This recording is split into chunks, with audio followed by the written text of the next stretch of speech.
From what you've said, I get the feeling that some of these government bodies and committees that you sit on before you came along were assuming that they understood the BME communities without really asking individuals or leaders in the communities what the real issues are. The danger is if they assume or they listen to their aides, their officer advising them, some of the facts might get distorted or even hidden, not presented properly. And I always make sure they hear from us rather than from anybody else, because we are all individuals, and even community got different culture, different beliefs. And for example, like Asian and Chinese community, politically, some regard Chinese part of Asian community. In America, they call Chinese Asian.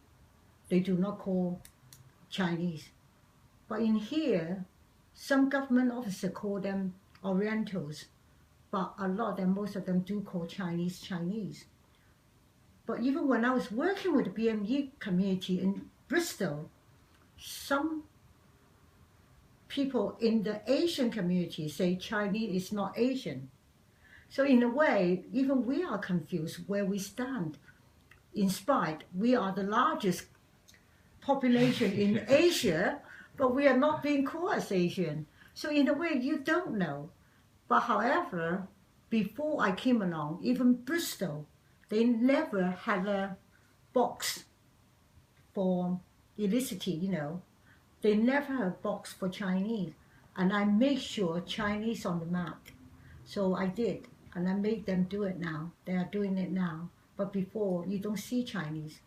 What I love about some of the things you're saying, we've touched a little bit on the Chinese community there, but one thing that I've found from you and speaking to you is that you're actually very passionate about all the BME communities, and you have a love for understanding other people's cultures. Yes, I do love learning, sharing our experience, knowledge and skills with other communities. And for example, I was sitting on the law center management, and I suggested we should have some culture training because majority of them are all white. I was the only black one. Well, they call black. I'm not even black in Chinese. I'm on the management, and I suggested culture training. They have finally agreed, and this is just give an example. I regard myself. I work so closely with black people, Afro-Caribbean people, Asian people. I know a lot of them. But when it comes to training from the Afro-Caribbean community by one of the trainer, I had a shock. I realized I know very little about their culture. And that gave me the alarm bell. Don't assume. Don't ever assume. And don't ever presume that because it's not right. What you think they're doing might not be what they're doing. So don't read things into it as well.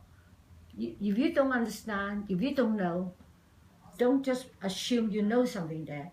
Go and ask. And that's what I learned, and that's what I'm doing now. And that's why I want to hear from the horse's mouth why Chinese can do this and yet you can't do that. Yeah. And that is why I want to learn. And I'm fascinated by different cultures. And that is how I'm still learning every day. And I'm very proud of it, that I'm still capable to learn.